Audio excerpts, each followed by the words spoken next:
Hi friends, అందరు బాగున్నారండి? నేనైతే బాగున్నానండి. ఈరోజైతే నేను టమాటా పచ్చడి ఎలా చేసుకోవాలో ఒకసారి చూసేద్దామండి. చూడండి, కావాల్సిన పదార్థాలు ఇవి. చేసే విధానం కూడా ఇప్పుడు మనం చూద్దామండి. ఇవన్నీ టమాటా పచ్చడికి కావాల్సిన పదార్థాలండి. చూసేద్దాము. ఇప్పుడైతే స్టవ్ వెలిగించేసుకుందామండి. బాండలు కూడా పెట్టేసుకుందాము. ఆయిల్ 2 స్పూన్లు వేసుకుందామండి. ఆయిల్ అయితే వేడైపోయిందండి. చిటికెడు మెంతులు, చిటికెడు ఆవాలు కూడా వేసేసుకున్నాము. ఇప్పుడు కొంచెం జీలకర్ర కూడా మనం వేసేసుకున్నామండి. కొన్ని ధనియాలు అయితే కొంచెం ఎక్కువ పడతాయండి. ఇప్పుడు మనము మినప్పప్పు, పచ్చెనపప్పు కూడా దానిలో వేసేసుకుందాము. ఇప్పుడైతే మనము పచ్చిమిరపకాయలు కూడా వేసేసుకున్నామండి. ఒక 2 నిమిషాల పాటు ఇవి బాగా వేయించుకుందాము. వేగుతున్నాయండి, చూడండి. ఇప్పుడైతే మనం తరిగి పెట్టుకున్నాం కదా, ఎర్రగడ్డలు కూడా వేసేసుకున్నామండి. తరిగి పెట్టుకున్న టమాటాలు కూడా వేసేసుకున్నాము. 1 స్పూన్ ఉప్పు కూడా వేసేసుకున్నామండి.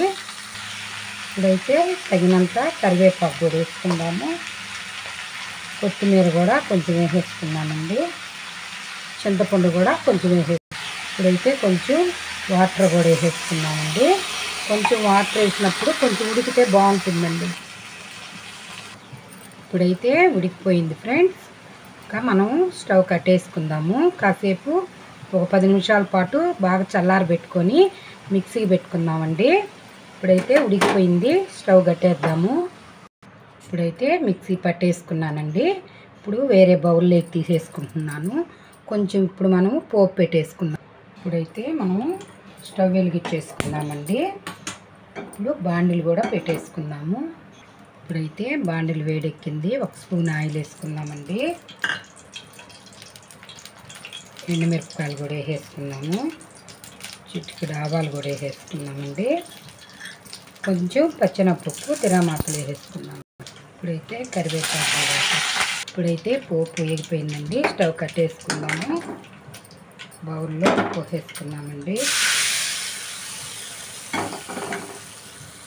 ఇప్పుడైతే టమాటా పచ్చడి రెడీ అయిపోయింది ఫ్రెండ్స్. చాలా బాగుంటుంది. మీరు కూడా ఒకసారి ట్రై చేసి చూడండి. ఇదైతే 1 వారం పాటు నిలవ కూడా ఉంటుందండి. ఈ పచ్చడి మనం బాగా మళ్ళీ పోపు పెట్టేసుకున్నాం కదా, ఇది చెడిపోదండి. ఫ్రిడ్జ్లో పెట్టుకుంటే వారం పైన కూడా ఉంటుంది. బయట ఉంటే ఒక 3 రోజుల పాటు ఉంటుందండి. చాలా బాగుంటుంది వేడి వేడి అన్నంలోకి. మీరు కూడా ఇలాగ చేయండి. ఒకసారి ట్రై చేసి ఎలా ఉందో కామెంట్ పెట్టండి ఫ్రెండ్స్. Thank you friends.